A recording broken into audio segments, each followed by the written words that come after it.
Hey, it's Dr. Futrell, your favorite livelihood therapist. I want to talk about the notion that it's all in your head.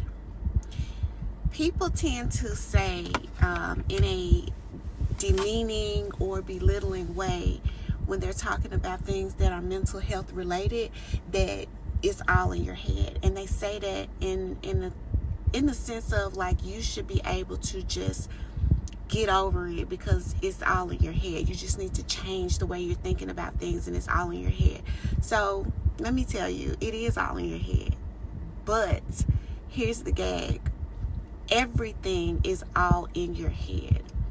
Your head is literally command central.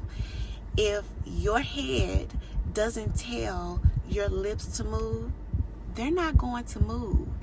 If your head doesn't tell your heart to pump the blood throughout your body, it's not going to pump the blood throughout your body.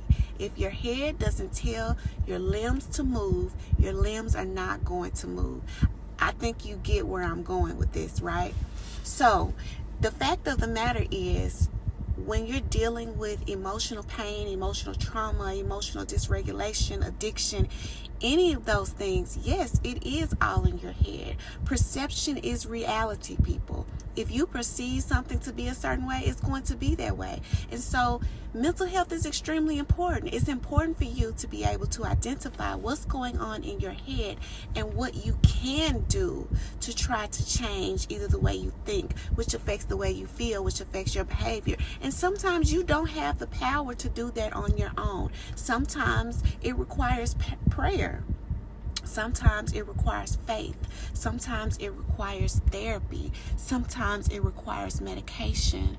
Sometimes it requires a combination of all of those things. So don't get upset when somebody tells you it's all in your head. Yeah, it's all in my head. Everything is all in my head. And that's why it's important for me to do the work to maintain, manage, and take care of what's in my head and not just what's outside of my head.